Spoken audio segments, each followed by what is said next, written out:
We all want a healthy brain. Having a healthy brain is key to our quality of life, and especially as we age. But getting your brain into top shape and keeping it there depends on a lot of things. Now, there's no magic bullet to prevent cognitive decline. Sleep, exercise, engaging your brain, they all play a big part. And of course, so does diet. Diet is huge. So, what should you eat, when and why to have the highest functioning brain possible? I am so glad you asked. Stick around because in this video, I'm going to share 5 simple things that will make a really big difference in the health of your brain. But before we get into it, make sure to subscribe to this channel so you stay up to date with the latest tips and strategies to get truly healthy for life and stay that way.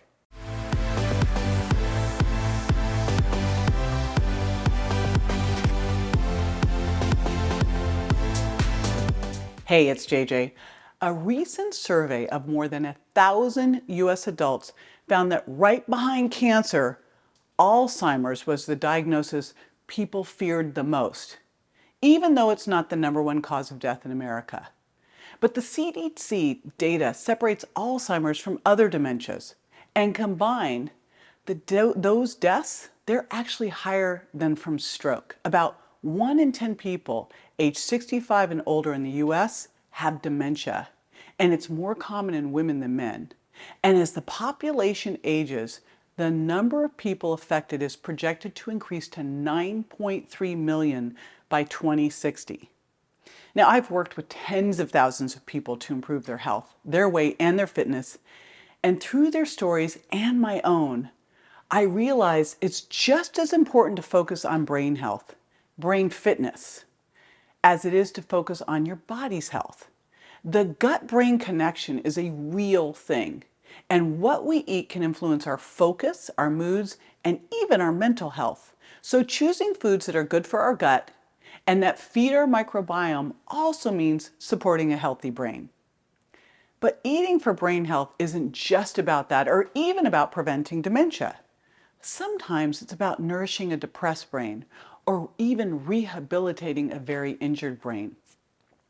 So my son Grant, I have 2 boys, they're 1 year apart, and when my son Grant was 16 and my son Bryce was 15, my son Grant was the victim of a hit-and-run accident, literally left for dead in the street.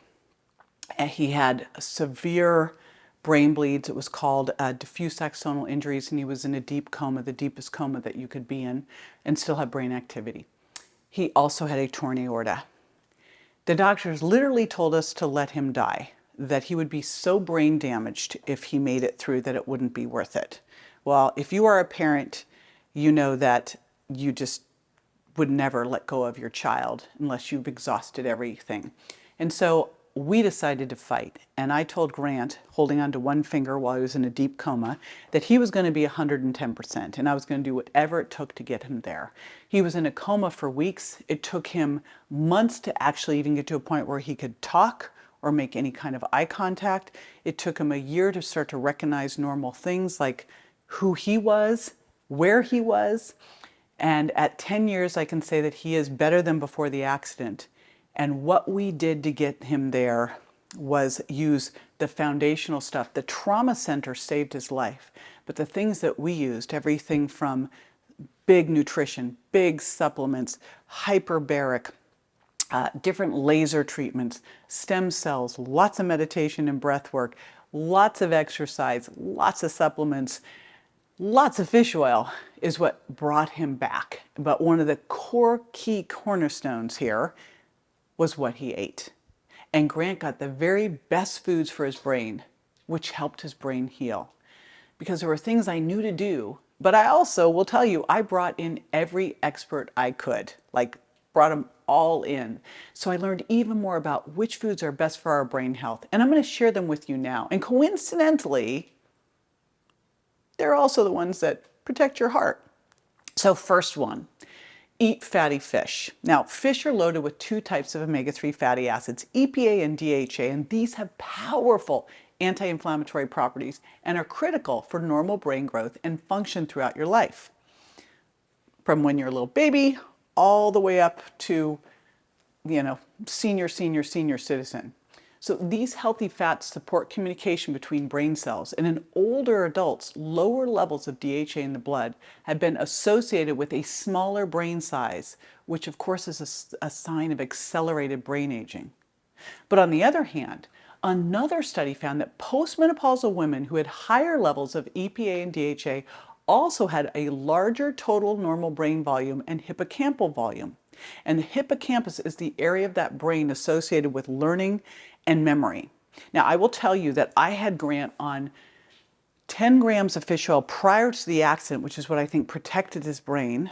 And then we put him on 20 grams short term to help get that inflammation down, and have kept him on things on 5 grams since. So omega-3s have been linked to lower levels of beta amyloid plaque, and that is that protein that forms those damaging clumps in the brains of people with Alzheimer's disease. And for something as serious as a brain injury like Grant had, the research from the National Institute of Health suggests that omega-3 fatty acids may not only protect brain cells from dying, they may actually be the key to reconnecting damaged neurons. So another study showed that when the brain's injured, genes are activated to contain the damage, especially from inflammation. And omega-3s are what activates those genes. So to connect this to practical advice, here's what I want you to do. Eat wild-caught fish a couple of times a week, and make sure it's a fish low in mercury. So salmon, halibut, scallops, sardines. Now, if you don't like fish, you can get omegas in flax and walnuts and chia, but you're not going to get what you need in terms of the EPA and DHA, so you're going to need to supplement with algae. And either which way, I believe that you should be supplementing with a good omega-3 supplement every single day. And ideally, it's probably about 2 grams. Okay, number 2, green leafy vegetables. So green leafies like kale and spinach and arugula, and also cruciferous vegetables like broccoli, are rich in brain-healthy nutrients like vitamin K and folate. According to research, these can also help slow cognitive decline. And next up, berries. So my friend Dr. Daniel Amen, who's one of the doctors that's been helping us with Grant, here's his favorite tip on blueberries. The flavonoids in them, which are natural plant pigments that give them their color, also help improve your memory. There was a study done by research at Harvard's Brigham and Women's Hospital, found that women who ate 2 or more servings of strawberries and blueberries each week delayed their memory decline by up to 2.5 years. And that was just 2 or more servings a week. That's barely anything. So big important thing here, you want to do 1 to 2 servings of this a day. Do not overdo it because fruit comes with sugar. And even though that is your brain's primary fuel, glucose, feeding it too much sugar will make you feel worse, not better. Because the spikes and the crashes of that roller coaster ride is going to bring you down, make you mentally foggy and hangry all the time. And of course, too much sugar leads to insulin resistance, and then you're headed for type 2 diabetes.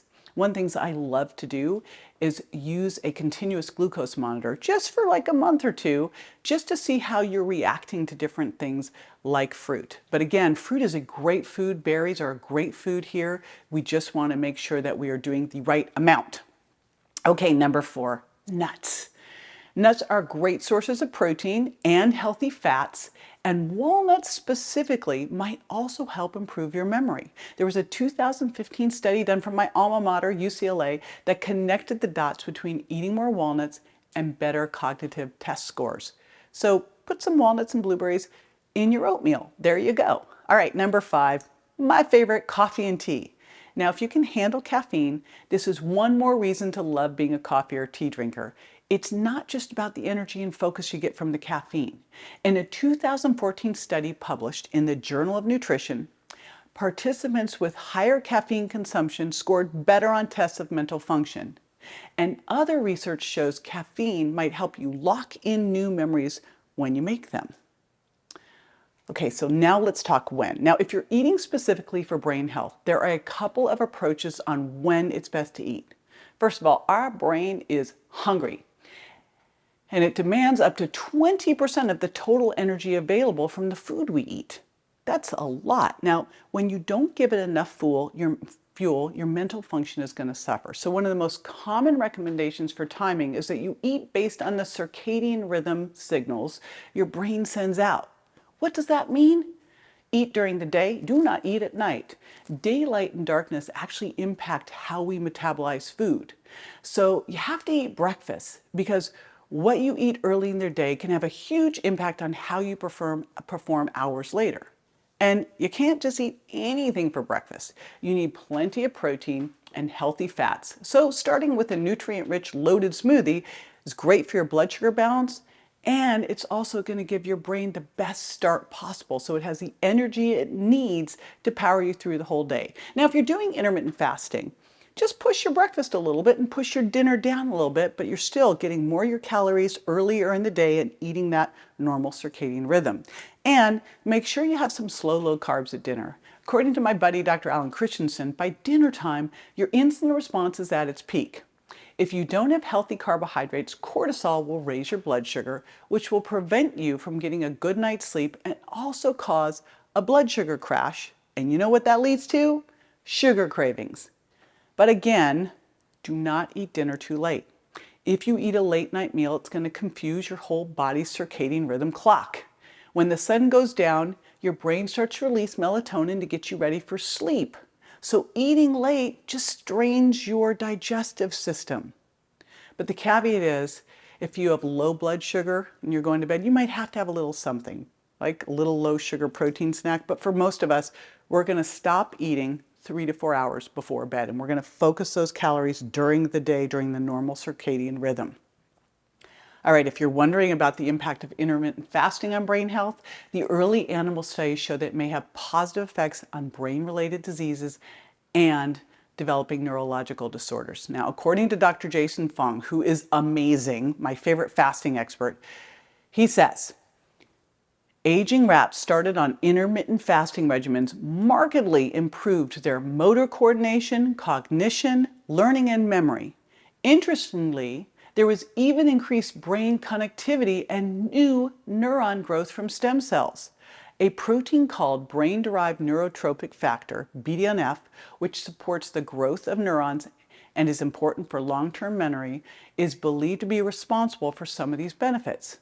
In animals, both fasting and exercise significantly increase the beneficial BDNF effects in several parts of the brain. That is huge, right? Like, that is holy smokes huge. One more thing I want to just point out in that he just said, and something that I've done extensively with my son Grant, is he said fasting and exercise.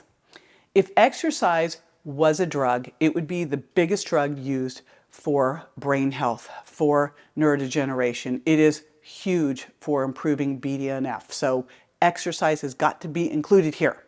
Okay, now, having gone through what I've gone through with my son Grant, I know that your brain is it's the most valuable organ you've got. You got to have it to communicate, to make decisions, to solve problems, to have a quality life. And you only have one. So you got to use these tips, right? Take care of your brain. Thank you so much for joining me. And if you don't know me, I'm JJ Virgin. I'm a 4 times New York Times bestselling author. I'm a fitness Hall of Famer, and I have lots more to share with you to help you get your brain in tip-top shape. I've got great videos on exercise on my YouTube channel, like the best exercise to protect you as you age, and ways to boost the impact of your exercise, because again, exercise is key critical here. It is the fastest, most effective way to boost BDNF. And when you boost BDNF, again, that protein that helps your brain improve memory function, brain function, when you put the exercise and the diet together, holy smokes, it's an exponential impact. So definitely check out those videos, and I will see you next time.